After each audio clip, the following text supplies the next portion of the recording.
دا د امریکا د پوځ تر ټولو لوی هلیکوپټر دی. دا له 400,000 څخه زیاتې جلا پرزې لري او مخکې له دې چې یو انجن یې هم چالان شي باید د دې ټولو پرزو کار بشپړ سم وي. نن د سمندري ځواکونو مارینز کاپس ټول باور پر همدې الوتکه دی څو د دښمن په سیمه کښې لوېدلې جنګي الوتکه بیرته راوباسي.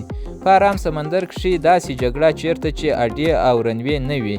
دا یوازینی هلیکوپټر دی چې دا کار کولی شي. خو مخکې له دې چې دا هر څه عملي شي سرتیري باید د نړۍ له تر ټولو خطرناکو انجنونو څخه د یوه چالانول ترسره کړي. د سمندر په منځ کښې د بیړۍ پر هواره سطحه د هلیکوپټر د څرخ 7 لویې پرې یا څرخېدونکې وزرې چې د ښوونځي د بسونو په اندازه اوږدې دي پورته خلاصیږي. یو تخنیکي مسؤل یا کروچیپ مخکې د الوتکې هره برخه معاینه کوي تر څو کومه ستونزه نه وي رامنځته شوې. عموما کله چې دا معاینه پای ته ورسیږي انجنونه چالانیږي. خو د دې هلیکوپټر په کینګ سټالین کښې لا هم ډیر کار پاتې دی. تر دې مخکې چې کوم څه حرکت وکړي هغه د څرخ 7 برخې چې د ساتلو لپاره د الوتکې پر بدن تاویږي باید خلاصې شي، خپرې شي او په خپل اصلي موقعیت کښې کلپ او ودرېږي. د څرخ هره برخه شاوخوا 40 فوټه اوږده ده، یعنې د یو ښوونځي د بس په اندازه ده. دا ټول کار په داسې حال کښې کیږي چې بیړۍ د سمندر پر څپو لړزیږي او شاوخوا نورې الوتکې او کسان هم موجود وي. سیسټم دا پروسه په اتومات ډول تنظیموي، خو اتومات دا معنا نه لري چې خطر نشته. که له څرخېدونکي وزرو یو هم سم ځای پر ځای نشي پروسه درول کیږي. که حتی یو کوچنۍ برخه د 1 درجې په اندازه هم خطا شي نو په لوړ سرعت کښې به داسې درېدنه پیدا کړي چې ټول الوتکه به ورانه کړي. نو هر وزر باید دقیق راپور ورکړي چې صحیح برابر شوی دی. تر دې مخکې چې د تیلو خبره وشي د اصلي انجنونو څخه لومړی یو کوچنی انجن چالانیږي چې یوازې د دې لپاره جوړ شوی چې لوی انجنونه راویښ او چالان کړي چې دا د EPU انجن دی. پرته له دې انجن څخه 3 لوی T408 انجنونه چې هر یو 1500 اسپاوره ځواک لري هیڅ کار نشي کولی. د EPU انجن چالانیږي، برېښنا او هوا برابروي او لومړی انجن ته یې رسوي. تخنیکي مسؤل په دقت سره د تودوخې ګیج ته ګوري. که تودوخه زیاته شي انجن زیان ویني، که کمه وي سوځېدنه سمه نه بشپړه کیږي او باید ټول سیسټم بیا له سره پیل شي. هر انجن د پرمختللو کمپیوټرونو له لارې کنټرولېږي. پخوا به پیلوټ په مستقیم ډول په تیلو کنټرول درلود، خو اوس کمپیوټر پریکړه کوي چې څومره تیل ورکوي.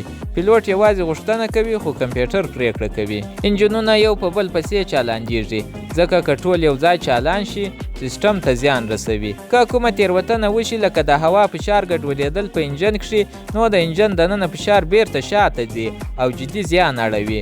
ازموینو وښودله چې د دې انجنونو ګرم لوګی بیرته د هوا داخلېدو ته ځي چې دې ته د وتلي لوګي بیرته جذب کېدل وایي. دا ستونزه دومره جدي وه چې انجنیرانو پرې ډېر کار وکړ او بالاخره یې حل وموند. وروسته له دې څرخ یا وزرې حرکت پیلوي. دا هلیکوپټر 9 فوټه قطر لري او شاوخوا یې هر څه ډېر نږدې وي. هر حرکت باید ډېر دقیق وي. هلیکوپټر پورته کیږي او خپل ماموریت ته ځي چې د F-15B جنګي الوتکه غورځېدلې ده چې پکښې ډېره مهمه ټکنالوژي موجوده ده.